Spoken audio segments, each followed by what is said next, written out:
Hey players, it's time to grab your tea and have a seat. Let's discuss politics, crime, celebrity gossip, investigative reporting. Welcome to The Real Tea with Double D on GSMC Podcasting Network, where I am black and the news is always petty as hell, but it's accurate.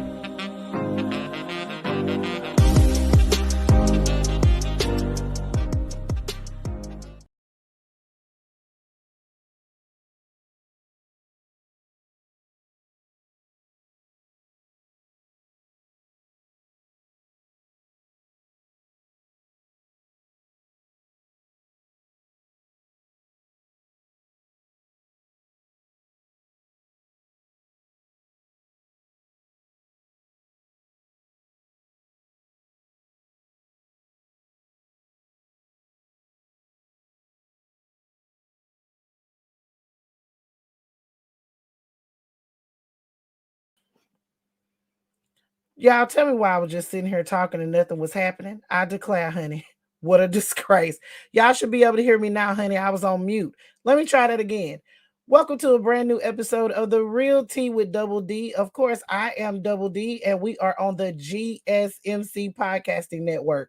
So excited to be with you all tonight to record a brand new episode. Listen, it has been a day, hadn't it, between the girls fighting, Musty to the Must Pop Marjorie and Lauren Bobblehead. I mean, not Musty calling somebody a B-I-T-C-H. I declare, honey, what a disgrace. And we have the submersible underwater, honey. I feel like it's not looking too good for them players. I'm going to go ahead and keep it a stack. We're going to talk a little bit more about that tonight.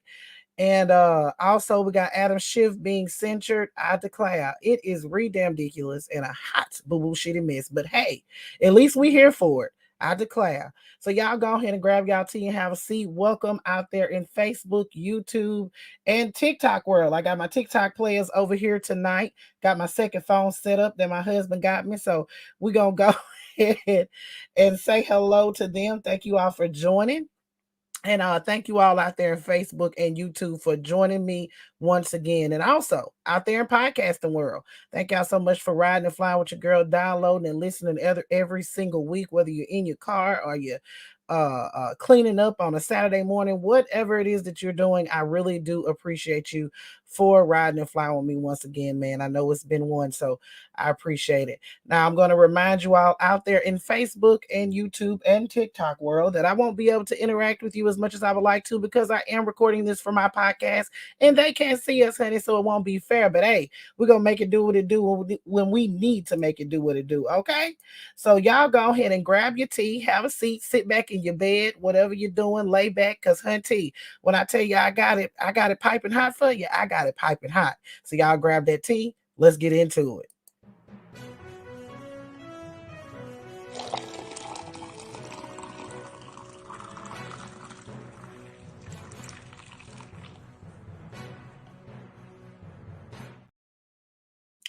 All right, players. So I don't know if y'all heard because I was saving this for my podcast. Y'all know on Thursdays, I kind of save a little bit of tea for my podcast, and I did not report that Adam Schiff has unfortunately been censured by the GQP House Republicans. I declare, honey, what a disgrace. It is ridiculous and a hot boo-boo shitty mess. But I knew that it would happen. I predicted it when they didn't censure him last week. I actually predicted that they were going to go ahead and reintroduce that resolution and not put that $13 million in fines. See, that's where Paulina, I believe it is Paulina Luna, that is where she effed up the church's money, because when she put that censure and put that very large fine on there, that right there really razzled the GQP Republicans, honey. They don't want to have to pay no money, and they know that they could somewhere down the line be seated in the very same seat that Adam Schiff is in. So they decided, oh no, we're not going to vote for this. So they went ahead and struck down that resolution to censure him last week because it had that portion in it. But this week, they did go ahead and censure him, unfortunately. And he will also be subject to an ethics investigation. Now, although he was censured, I was very proud of the way he conducted himself. Also, also the Democrats on the House floor, they really stuck up for Adam Schiff, especially where it counted. And we also got to hear something from Nancy Pelosi. Y'all know Nancy Pelosi been laying low ever since she is not the House Speaker anymore. And I believe, if I'm not mistaken, she said that she won't seek re-election, I think, but don't quote me on that because I could be. I'm gonna have to, if I say that matter of factly, I might have to backpedal and pussy pop out of it. But I think it may have just been that she wasn't going to be a speaker anymore. So, but she's been really laid low. I haven't seen a whole lot from her. She really don't make a whole lot of noise. But today she actually spoke up for Adam Schiff, and it was a breath of fresh air. So y'all go ahead and take a listen to what happened on the House floor today, who all had something to say to speak up for Adam Schiff, and then also we'll take a look at I forgot what I put at the end of that video, but if I didn't put it at the end of the video, the Democrats, whenever Kevin McCarthy was announcing the censure, they actually said shame, shame, shame. They were screaming out shame and all that kind of stuff. So y'all take a listen to this, and I'll see you on the other side. Donald Trump is under indictment for actions that jeopardize our national security, and McCarthy would spend the nation's time on petty political payback, thinking he can censure or fine Trump's opposition into submission. But I will not yield, not 1 inch.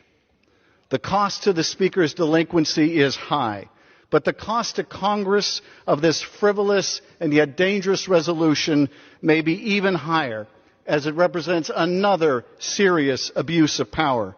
Donald Trump has threatened that any of you that defy him and vote against this partisan resolution will be met by a primary challenge.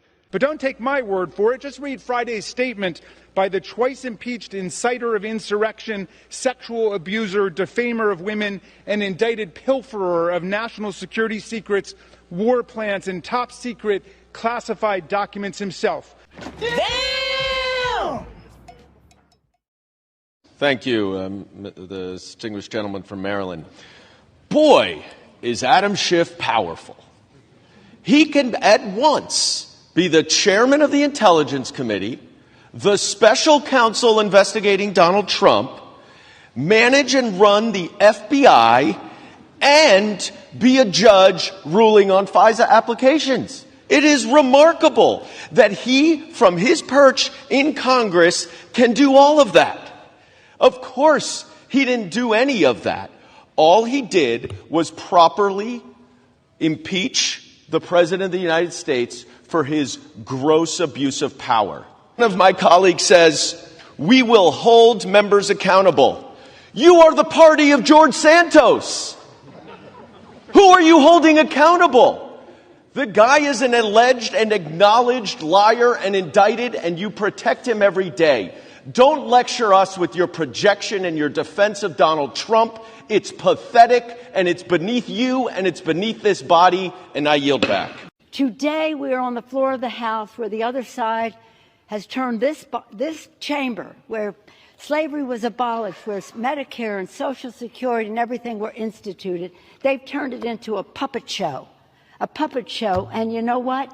The puppeteer, Donald Trump, is shining a light on the strings. You look miserable. You look miserable. The only advantage to all of this is that instead of reversing what we did on the IRA to save the planet, or reversing what we did to reduce the cost of prescription drugs, you're wasting time. Baby, Nancy said, you're miserable. You look miserable, baby.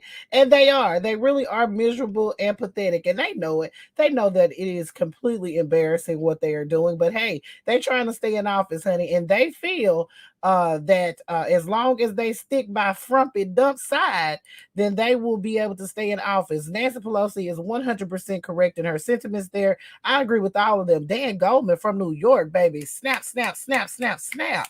I ain't never heard him talk like that. Baby, he was on fire today. This wasn't the first time he was on fire. He was on fire other times today, especially when he talked about George, I'm just a boy, and George Santos. Baby, he was on fire. So let's talk a little bit more about this censure. So the vote was a 213 to 209 vote. And again, it is a culmination of a week-long push led by Representative Anna Paulina Luna of Florida. And as we know, last week, of course, it did not pass. It also marked the apex of the Republicans' years-long campaign against Adam Schiff to emerge as the boogeyman on the right for his unrelenting criticism of Frumpy to the motherfucking dump, alleging ties with Russia, and was cemented as the chief GQP adversary on Capitol Hill when he led the first impeachment inquiry targeting Frumpy to the motherfucking dump. So it was a stunning scene when Adam Schiff was formally censured in the well of the chamber as Democrats surrounded him and shouted, Adam, Adam, Adam. And they also shouted, shame, so much so that Kevin McCarthy had to interrupt the proceedings and bring his little funky ass gavel, honey, and say, call everything back or whatnot. So Adam Schiff, he said, today I wear the partisan vote as a badge of honor, knowing that I have lived up to my oath, knowing that I have done my duty to hold the dangerous and out of control president accountable, and knowing that I would do so again in a heartbeat if the circumstances should ever require it. So with this resolution, honey, they basically said that Adam Schiff misled the American public, and also his conduct was unbecoming of an elected member of the House of Representatives, and it directs the Ethics Committee to conduct an investigation into the congressman's falsehoods, misrepresentations, and abuses of sensitive information. I declare, honey, what a disgrace. And speaking of investigations into falsehoods, misrepresentations, and abuses of power, y'all go ahead and grab your seat, honey, because we're gonna scurry along. And when we talking about falsehoods and misrepresentations, we can only be talking about George, I'm just a boy in a dress, Santos. Y'all grab that tea. We moving on.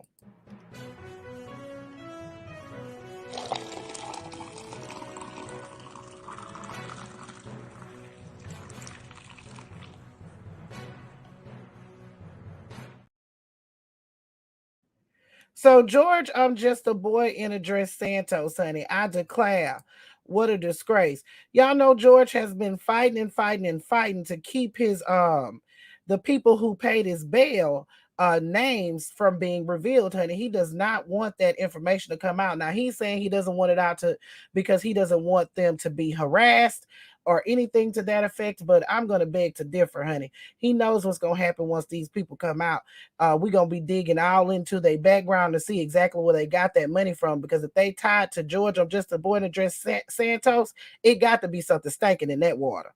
So he lost his bid to keep that out. Now, George, I'm just a boy in a dress, Santos said that if his bail guarantors was ever revealed, that he would go to jail, honey. He said he'd rather go to jail, do not pass go, do not collect $200 for those guarantors to be revealed. Well, baby, the judge slapped that hand on that. She said, I'm gonna call your bluff. You said you want to go to jail. Well, you could go to jail because I'm about to reveal these names. So so the two people who guaranteed George Santos bail will have their names publicly revealed. The federal judge ruled on Tuesday as she rejected the indicted George, I'm just a boy in the dress, Santos claimed that the disclosure could threaten the guarantor's safety.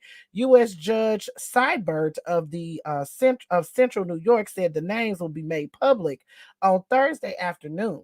The judge said that George, just a boy to George Santos, may in the meantime try to modify the terms of the release of the guarantors who he has suggested were family members, and they can also withdraw their $500,000 bail guarantee.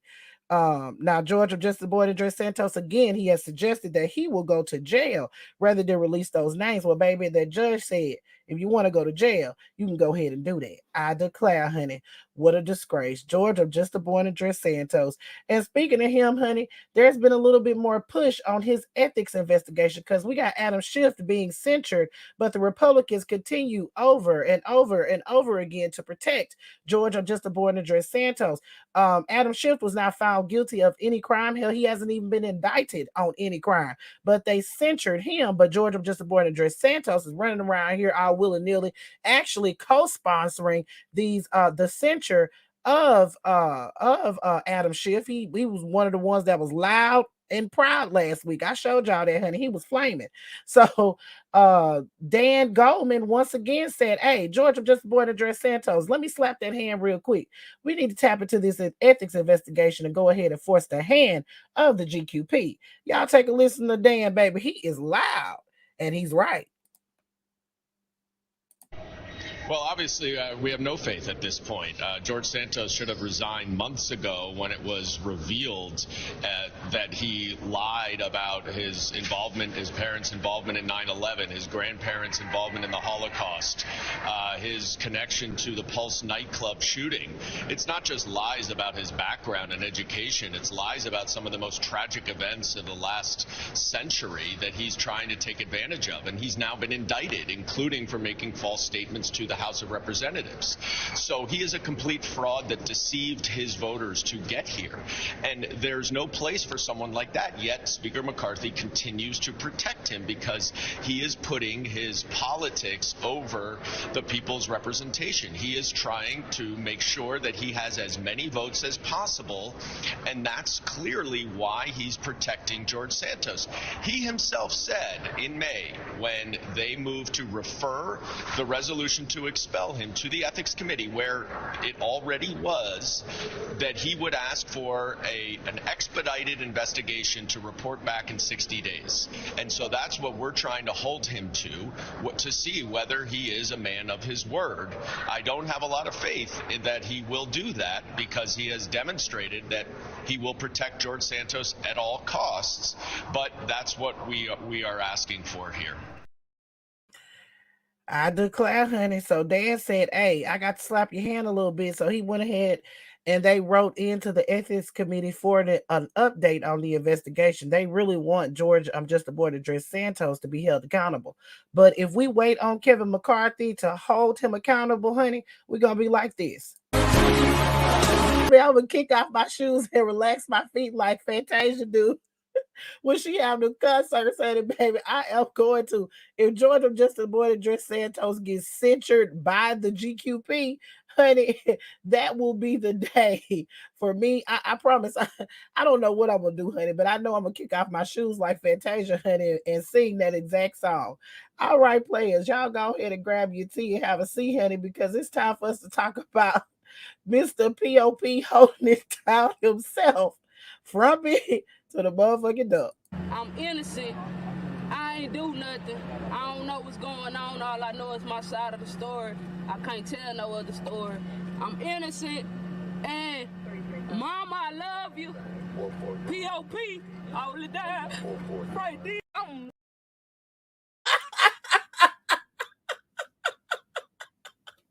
It's been a week.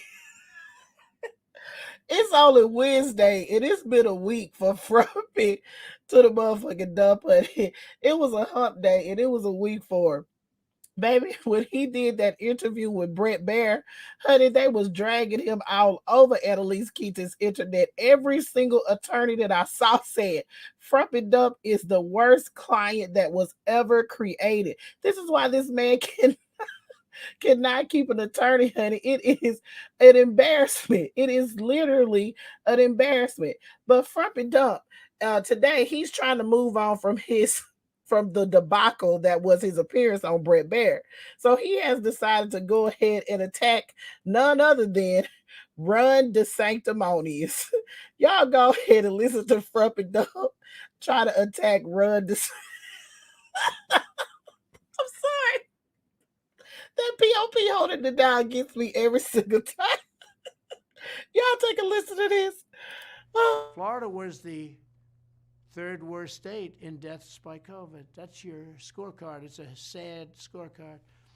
So why do they keep saying that the sanctimonious did a good job? New York had fewer deaths. And again, that's the way you have to, I guess, evaluate a job. Yo, I never heard Frumpy Dump say the sanctimonious before. I've seen him type it on Devil is a Lie Social and them things he be making, but I've never heard him say it. When I tell y'all, I almost spit my water all over the place when he said the sanctimonious. I was like, this man is pathetic. I mean, it's one thing for you to write it on Devil is a Lie Social, but for you to actually do a little thing and send it out to your little video, send it out to your people and call this man the sanctimonious, you are ridiculous at a hot boo boo shitty man. So he is actually attacking Ron DeSantis for his response to COVID. As we all know, honey, Frumpy Dump is correct. Florida was the second state with the most deaths during COVID because Ron DeSantis, he didn't make anybody shut anything down. He didn't mandate vaccines or mandate mask wearing, or he actually fought against all of those things. And because of that, a lot of people lost their lives, honey. But Frumpy Dump is not the person to talk, because a lot of things that he did during COVID, honey, all of us were scratching our heads. Now, you know, he likes to take responsibility for the vaccine. Now, we know that Frumpy Dump went in no lab mixing up no potions or doing anything like that to make that vaccine.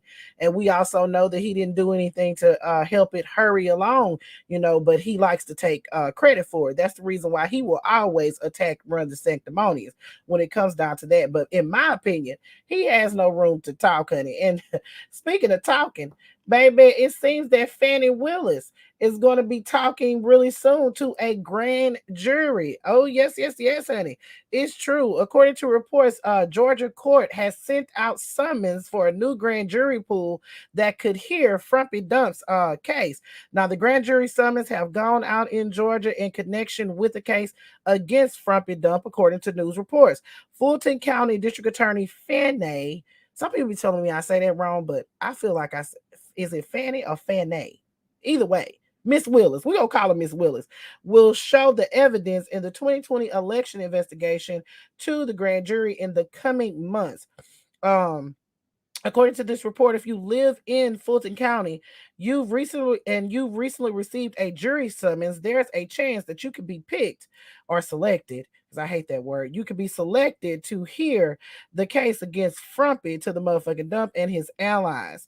Willis' findings will be presented to the jurors during an upcoming court term that runs from July 11th, which is my birthday, by the way. July 11th is my birthday. I'm gonna be 38 years old. I'm expecting $2 to $3, all the way up to $8 from everybody. I'm just playing. But anyway, to September 1st, they will decide if anyone will be indicted for criminally interfering in the state's 2020 presidential election. Fulton County Superior and State Court jury manager Amy Von Kelsch reportedly confirmed to 11 Alive that the jury summonses for that term will be sent. It's unclear exactly how many will be sent out. Now, Danny Porter, who is a former Gwinnett County District Attorney, said, I think they're going to try to get a bigger pool. I think they're going to need more people to figure out that this might be the Frumpy Dump grand jury and all that may entail. So, baby, things are moving along in Fulton County. Now, Miss Willis, I'm gonna need you to scurry on along. Now, we've been waiting for a long time for this, and I'm gonna keep it a stack, baby. I'm getting a little tired of waiting. Look, I ain't gonna hold you. I've been tired of waiting, and I know y'all have too. Now, y'all go ahead and grab y'all tea and have a seat, honey, because we are moving along. Y'all know we got to talk about the Supreme Court. Y'all grab your tea and have a seat. I am disgusted, and you will be too.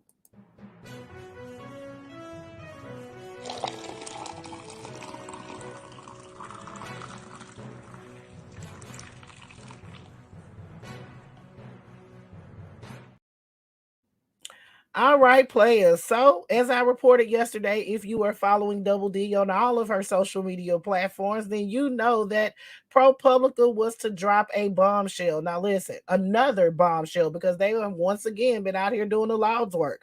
Now, I told y'all last night that Justice Samuel Alito wanted to get in front of this, so he was able to finagle his way into an op-ed in the Wall Street Journal where he basically tried to explain, in my opinion, and a lot of people's opinion, the unexplainable. So he basically tried to backpedal and pussy pop out of it before the report was even dropped. I declare, honey, what a disgrace. Like my mom always said, honey, a hit dog is gonna holler. One thing's for certain, two things for sure. They're gonna be loud and they're gonna be wrong.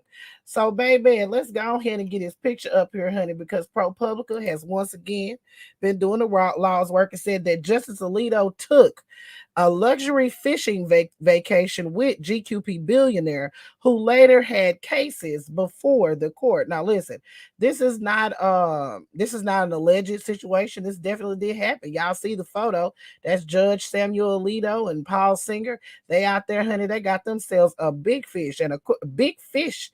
And according to ProPublica, honey, a trip like this would have cost a regular American like you or I, and also Justice Alito, because he ain't supposed to be nobody special, about $100,000. I declare, honey, what a disgrace. $100,000 for a damn fishing trip, and he got it for free.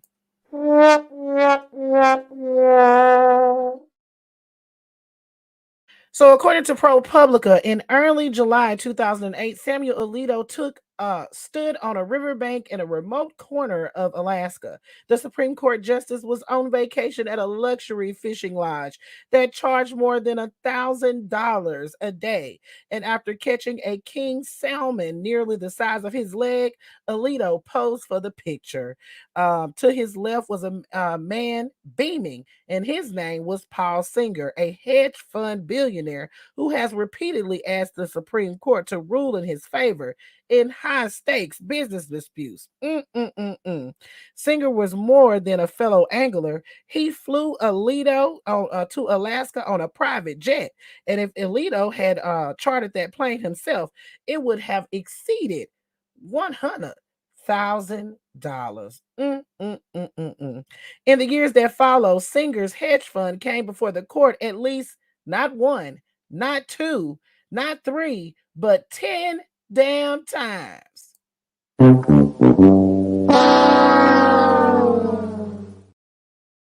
Oh, yes, honey. They say he came before the court 10 damn times, where his role was often covered by the legal press and mainstream media. In 2014, the court agreed to resolve a key issue in a decades-long battle between Singer's hedge fund and the nation of Argentina. Alito did not recuse himself from the case and voted with the majority 7-1 in Singer's favor. The hedge fund was ultimately paid $2.4 billion. Come on now, dog. Come on, man. Now, Alito did not report this $100,000 fishing trip on his annual financial disclosure, and by failing to disclose the private jet flight Singer provided, Alito appears to have violated the federal law that requires justices to disclose most gifts. Experts said that they could not identify in any instance of justices ruling on a case after receiving such an expensive gift paid by one of the parties. Justices are almost entirely left to police themselves on ethical issues with few restrictions on what gifts they can accept. When a potential conflict arises, the sole arbitrator of whether the justice should step away from the case is himself. I declare, honey, what a disgrace. And Justice Alito, according to ProPublica, he did not step away from the case. Now, let's talk a little bit more about Paul Singer, honey, because he got that money. That money, honey. In the last decade, Singer has contributed. He's got that money. But in the last decade, he has contributed over $80 million to Republican political groups. He has also given millions to the Manhattan Institute, a conservative think tank where he has served as a chairman since 2008. The Institute regularly files Friends of the Court briefs with the Supreme Court, at least 15 this term, including one asking the court to block student loan relief. Oh, man. not student loan relief, I declare. So Singer's interest in the court is more than ideological. His hedge fund, Elliott Management, is best known for making investments that promise handsome returns but could require bruising legal battles. Singer has said that he's drawn to positions where you control your own destiny, not just riding up and down the waves of the financial markets. He said that you can mean pressuring corporate boards to fire CEOs, brawling with creditors over the remains of a bankrupt company, and also suing opponents. The fund now manages more than $50 billion in assets. And baby, not only was Paul Singer able to get to manage all these assets and buy all the things he has, honey, but most people would say that he also was able to buy a Supreme Court justice.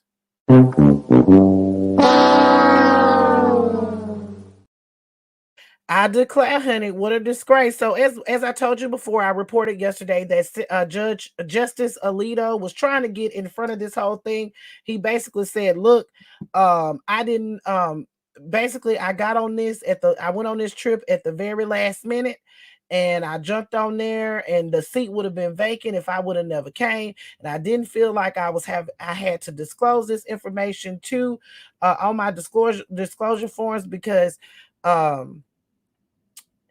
he didn't consider it a gift. Basically, that he didn't consider air travel a gift.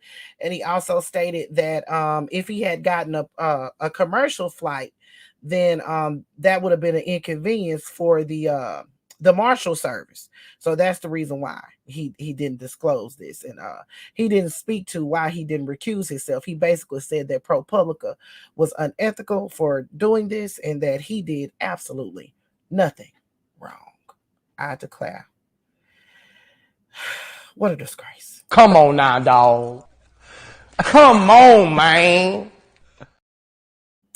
So that is what is going on with Justice Alito. Renewed calls for some type of ethics stuff has been some new calls for some sort of ethical grounds, ethical standards for the Supreme Court has been renewed. Of course, we know Dick Durbin.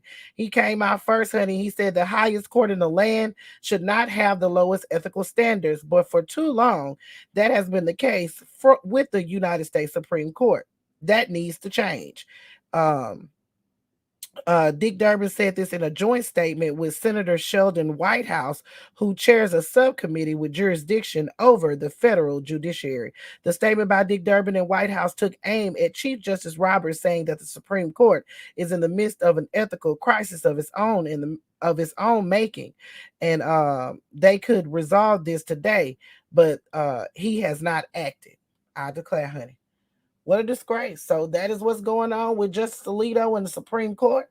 I thought I'd let y'all know, honey, about he was the next person that was up to the unethical bat, and it is damn ridiculous and a high shitty mess. My solution to this is that this should not be a lifetime appointment.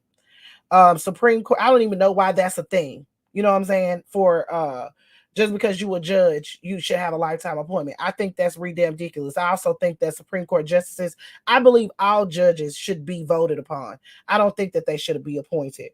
I think that right there really calls their ethics into question, and when they go unchecked, they run amok and shit like this can happen. If these people are elected, all judges, all the way from the federal to appeals court, all of them, Supreme Court justices, they should be elected, and they should have term limits just like the president of the United States, 8 years max. And there also needs to be an age limit, in my opinion. I think 65, the age that you're supposed to retire, is old enough. That's my opinion. Go ahead and bite my head off in the comments if you don't agree, but baby, that is my opinion, and I'm sticking to it. 65 years old should be the limit for senators, representatives, the president,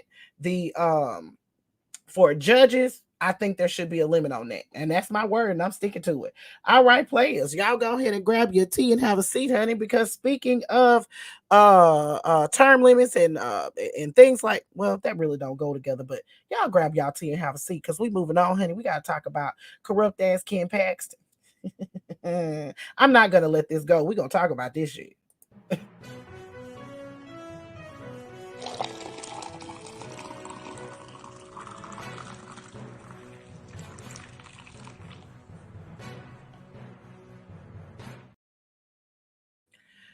All right, players. So earlier this week, and again, I'm gonna keep telling you again, I'm gonna be following this Texas shit.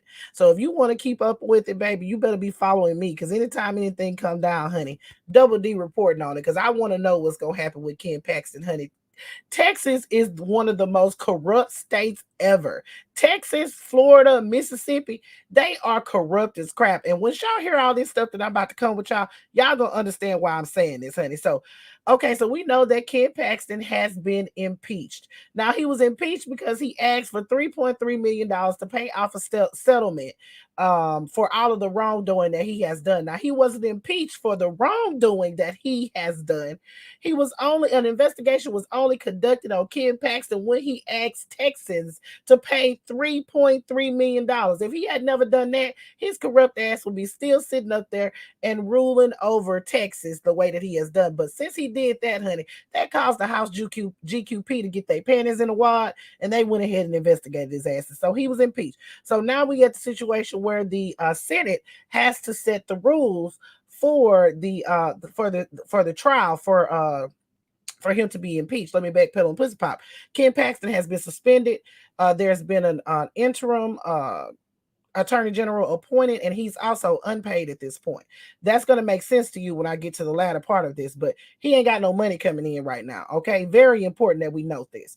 Okay, so Ken Paxton is so the Senate, Texas Senate, is supposed to be setting the rules.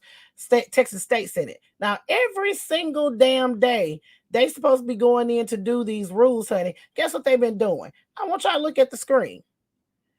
The Texas Senate has been standing in recess, honey. They're not doing this in the public, honey. They're not debating the rules in public. They're doing it all behind closed doors. It's real shady, in my opinion. It doesn't look right. It definitely doesn't smell right for fishy-ass Texas for them to be doing anything related to this behind closed doors. They need to be doing this out in the front line where everybody can see it. So they've been going behind closed doors, honey. They've been in recess after recess after recess. Honey, we actually did not think that we was going to get these rules from them, but they actually came out today and gave a couple of rules. Before I give them to you, I'll let you know that I think it was yesterday, his wife, who is Angela Paxton, this is Ken Paxton's wife, honey, she is a Texas state senator. And basically she said, look, even though my husband's being impeached and I am a juror, I am a senator, which means I will be acting basically as a jury in this trial. I'm not going to recuse myself.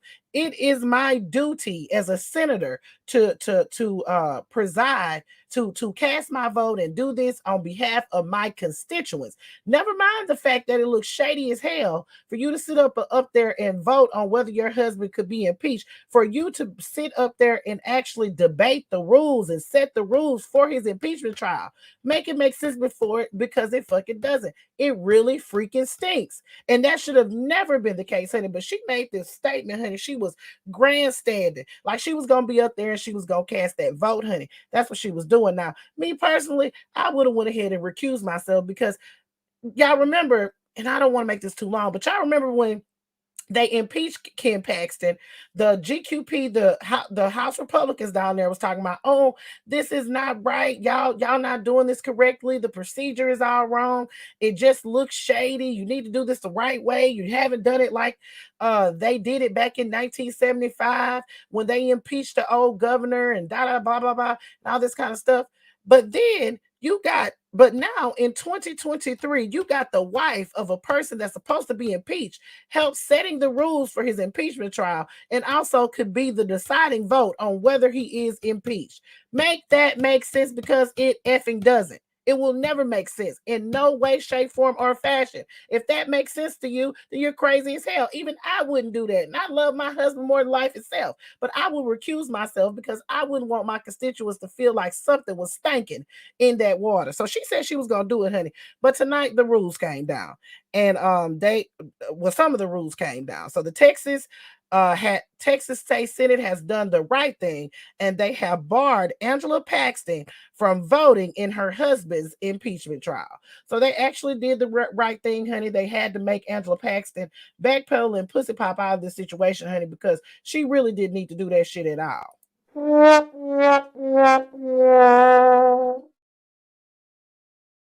So The Texas State Senator Angela Paxton is barred from voting in the impeachment trial that could lead her husband's permanent removal from office. The rule settles the questions that was looming over the Texas Capitol since Ken Paxton last month became just the third sitting official to be impeached in Texas.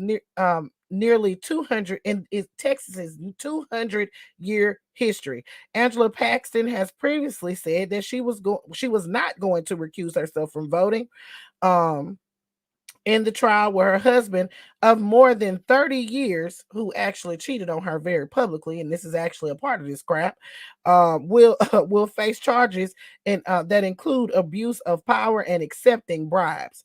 So under the rules, Angela Paxton is required to attend the proceedings, but is prohibited from participating in any way, including closed sessions or deliberations. The rules do not explicitly mention Angela Paxton, but they say spouse is considered to have conflict under the Texas Constitution.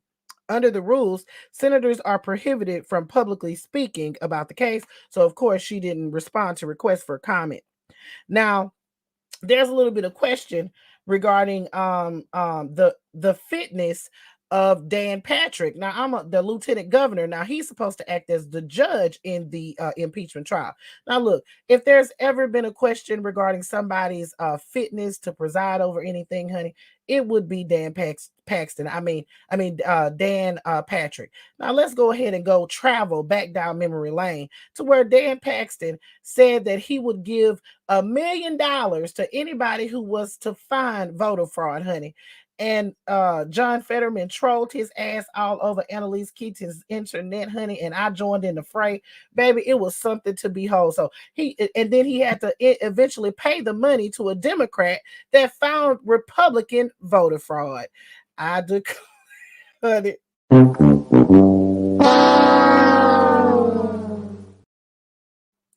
So Patrick, who will serve as the trial's presiding officer, he also carries a little bit of ooey gooey and stanky mess into this because of his financial entanglements with Ken Paxton and his wife. Ken Paxton has not yet repaid $125,000 campaign loan that Dan Patrick gave him in 2018 when Paxton re-elections appeared to be vulnerable after being indicted 3 years earlier on securities fraud charges. Paxton, of course, has pled not guilty in that. And also, they owe him another $600,000 for Angela Paxton's actual campaign. He loaned $600,000 for her campaign as well, according to this. So, baby, if anybody is in question whether they have fitness, why would he want to vote somebody out and they owe him almost $1 million? Why would he want to set the rules fairly for somebody who owes him nearly $1 million? Make it make sense, because it fucking doesn't, honey. But it is Texas, and I expect nothing more from Texas. This is what I expect to see. So this is going to be very interesting. You know, Double D, she going to stay on top of it all, honey. Double D is going to be, baby, a fine-tooth comb I'm going to be watching this with. All right, players, y'all go ahead and grab your tea and have a seat, honey, because we got to talk about this submarine. I declare, it's just too much.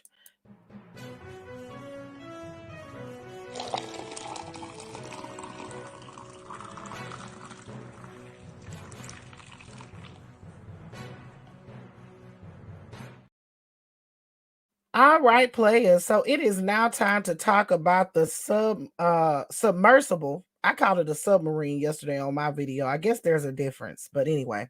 So this submersible, honey, these people got 9 hours of breathable air left. It is so very sad.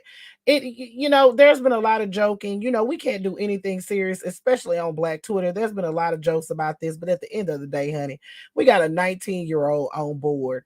He had no idea what he was doing, honey. He really thought he was going to be safe. But, I blame his daddy, because all this information that's coming out about this submersible, and you took that chance. This thing is an experimental project. It has never passed any type of inspections or been certified by anything. They're using a damn gaming controller to control it. I mean, it's got parts on it from the damn from the hardware store. I mean, it's just ridiculous that they would do something like this and then pay $250,000 to go on it. Now, according to reports, this submersible has went down to the Titanic at least 3 times before. But baby, I guess the fourth time was the charm, honey, because it's not looking too good for these people. Again, they only have 9 hours of breathable air left. Now, according to experts, it would take 8 hours, even if they was to locate this the vessel, it would take like 8 hours for them to be able to get down there. And then they also don't know if they have some kind of cartridge or something like that they need to convert the air from carbon monoxide or something like that, because they were saying this was supposed to be an 8-hour mission and they've been down there since Sunday. So if they only bought enough of those cartridges for to convert that air to breathable air, then baby, it ain't no telling what's going down there. And I tell you, it is so very sad to hear, honey. So I want y'all to take a listen to this video and listen to this guy as he kind of breaks it down. And he's basically saying, baby, there ain't no hope. No recovery system that's set up for this depth of the ocean, which is, you know, why we take so many precautions. We cross our T's, we dot our I's, and, you know, we run so many different what if scenarios so that we have answers in case something does come up, that we can actually correct the situation while we're dealing with it, so that we're actually proactive and, you know, handling it and not being reactive. You've been down to the Titanic wreck many times in a Russian sub. You refused to go down in this Titan sub. Why? Well, you know, the Russian sub, the French, the American Alvin, these are all different types of subs, but, you know, basically designed the same way. We have a 6-foot sphere that's made out of solid titanium nickel steel. It's been tested, it's been certified, and, you know, this is an experimental submersible. And I think, you know, it's wonderful pushing the limits and the boundaries and, you know, trying to move technology forward. But there are still just certain things I believe you need to do before you put yourself and other people's lives, you know, in possible risk and peril. Yeah, Stockton Rush, the CEO of Oceangate, who was one of the 5 people on this submarine, was said in an interview recently, I broke a lot of rules to get this sub launched and going. That's not the kind of thing you want to hear when you're going 2.5 miles deep into the ocean. No, I mean, and like I said, I have nothing but respect for the man, you know, for coming out and coming up with a new design. But you don't test this in 12,850 feet of water, 2.5 miles down, 6,000 pounds per square inch of outside pressure working on you. And, you know, and I know they said, well, it's been down there 3 times before, you know, and my thing is always a broken clock is right twice a day as well. According to Oceangate, if these 5 are alive, they have about 11 hours of oxygen left. But you say it's not just the oxygen levels that are critical here, it's the carbon dioxide levels that can build up after all this time. Yeah, I mean, on board the subs, you know, when we're diving, you have to have CO2 scrubbers that get changed out every 8 to 10 hours. And we carry, you know, 4 of them, 5 of them, different ones to be able to switch these out as we're doing our salvage ops and work on the bottom of the North Atlantic. And so for, you know, from what I've heard and, you know, same thing that you've heard, is this was only supposed to be an 8-hour mission, and they were to go down and then come straight back. So I don't know if they would have the CO2 scrubbers on board. All right, players. So that's basically what he said, honey. It's looking pretty bleak. He said that they don't even have the type of equipment needed to make this rescue. But as of right now, the Coast Guard is still calling this a search and rescue. He's not calling it a recovery. Now, when it changes to a recovery, that's when things are going to get bad. But as of right now, it is still called a search and rescue. So, like I said, honey, I just don't know what kind of research these guys did before they paid this $250,000. Guess you just got money to burn. I mean, but this is your life that you talk about. Something like that, you going that deep.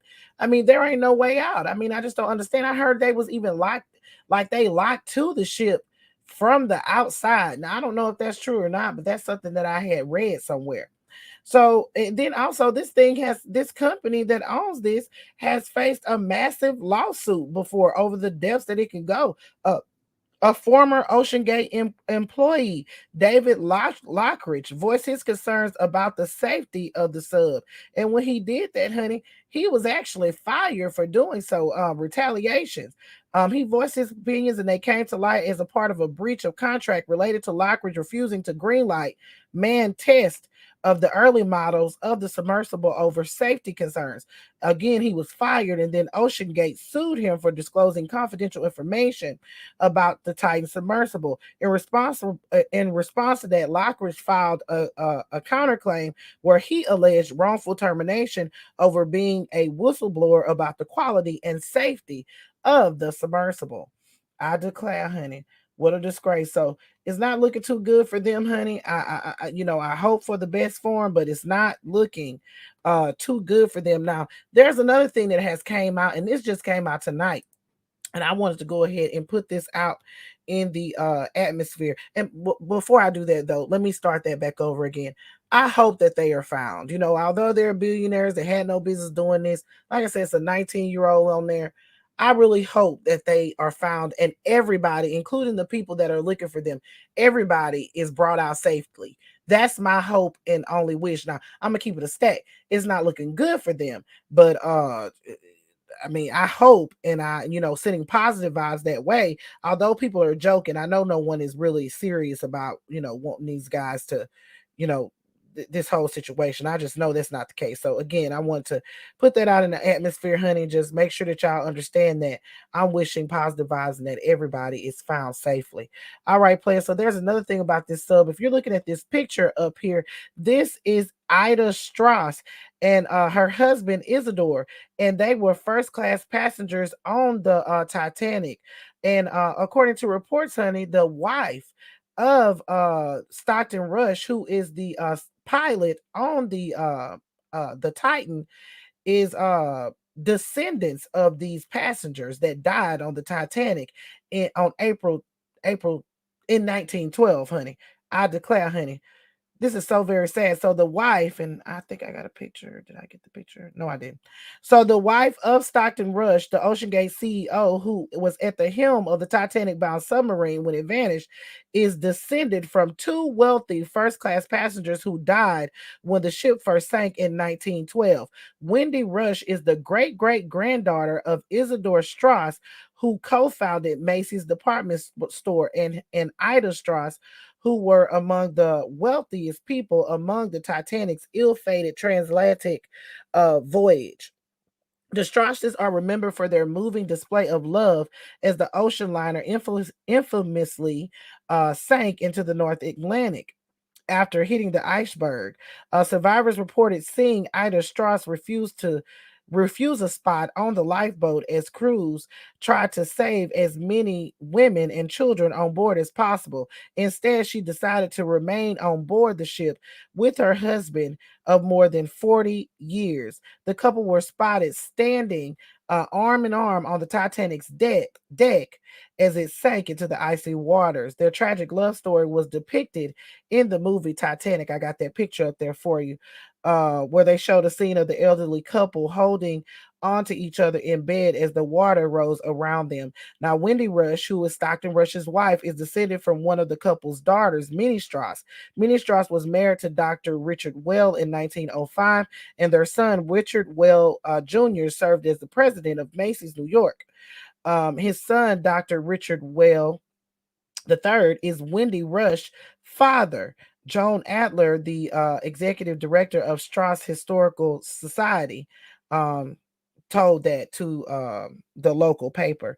Isidore's body was found at sea after the Titanic sank, weeks after it sank, but his wife's body was never recovered. Wendy and Stockton Rush married in 1986, according to the New York Times wedding announcement from then.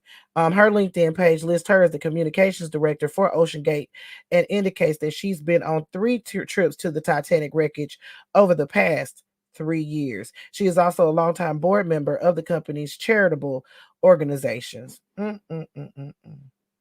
I declare, honey. So very sad. So again, I'm sending positive vibes out to everybody that is doing the rescue. Also the ones that are down under, honey. I hope you are found safely. But you know, it's looking pretty bleak at this point. All right, players, y'all go ahead and grab y'all tea and have a seat, honey. Baby, it's time to play our favorite game. And I am so excited, honey, because we got a goodie.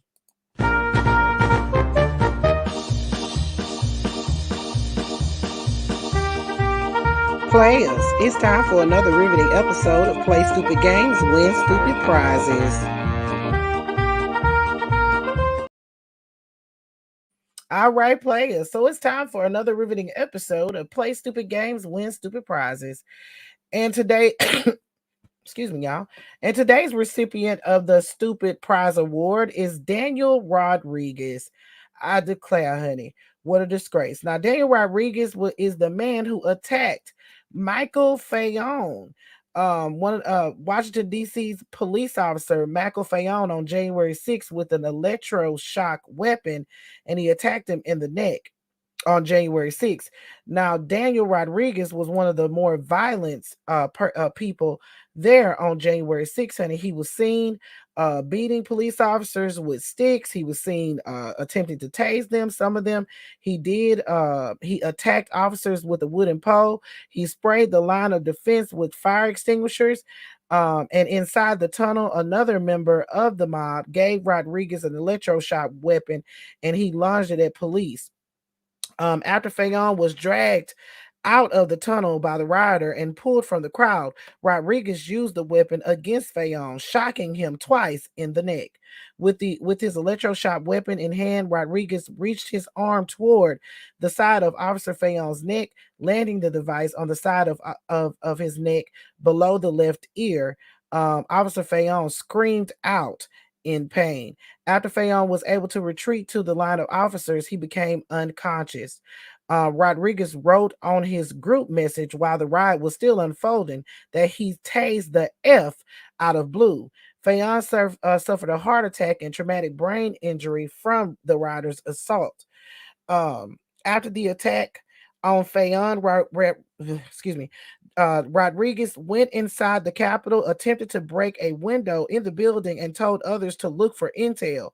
Rodriguez continued to call for violence in a group chat after January 6th, telling others to be ready for a Pissy Pence security detail next time. He said in the chat, we must be ready next time for Pence's bodyguard. Hang together and we hang together, or we hang separately. The best way for them to win this war is if there's never a battle. We must do much more next time. Plan on not following, and don't fail the plan. That's according to the evidence presented by prosecutors. Now, during the assault against the line police officers guarding an entrance, Fayon was dragged out by the neck by an Albuquerque man, by a man named Albuquerque Head, and was quickly swallowed up by the mob. Now, Albuquerque Head has pleaded guilty to assaulting Officer Fayon, and he was sentenced to over 7 years in prison. Now, this guy, Daniel Rodriguez, has received one of the most severest punishments because he was actually sentenced to 12.5 years for his attack, and he was also sentenced to pay a $96,000 fine. $96,000 to Officer Fayon for his medical expenses. I declare, honey, as he was sentenced and he was led out of the courtroom, he screamed out, "Frumpy don't warn," repeating the same lie that ultimately culminated into the Capitol attack. During his sentencing, Judge Berman Jackson called Rodriguez as a one-man army who, in the lead up to January 6th, called for blood in the street, revolution, and violence against Frumpy Dump's enemies in Telegram group chat that he created. So he will be in jail for the next 12.5 years for the assault that he committed against the United States and also against those police officers that did not deserve that. They were just trying to do their jobs. All right, players. I really hope y'all enjoyed this brand new episode of The Real Tea with Double D as much as I enjoyed making it. This was a really good episode, honey. I feel like I did really well. This was a really good episode. I really appreciate y'all for being here. Jay, Suave, Capone, every single week. Eva, every single week. I know I seen my girl Andrea up there. She probably done fell asleep. I declare, honey, she be falling asleep on this. So thank y'all so much, everybody. Got my baby Niecy in the house. Thank y'all so much for being here. I really appreciate it. Again, I hope y'all enjoyed this episode, and make sure y'all join me again next week, and make sure you follow me on all the social media platforms, honey. I'm talking about Facebook, Instagram, TikTok, Twitter. Make sure you follow me all over for your day-to-day tea, honey, because y'all know I'm gonna keep it piping hot. All right, players, y'all have a good evening, have a good night, and I'll see y'all next time. Peace. Thanks for listening to The Real Tea with Double D. Remember to support by following on Facebook, Instagram, TikTok, and Twitter. And subscribe to the website to keep the tea piping hot at blackuratnews.com. That's BLAQURATENEWS.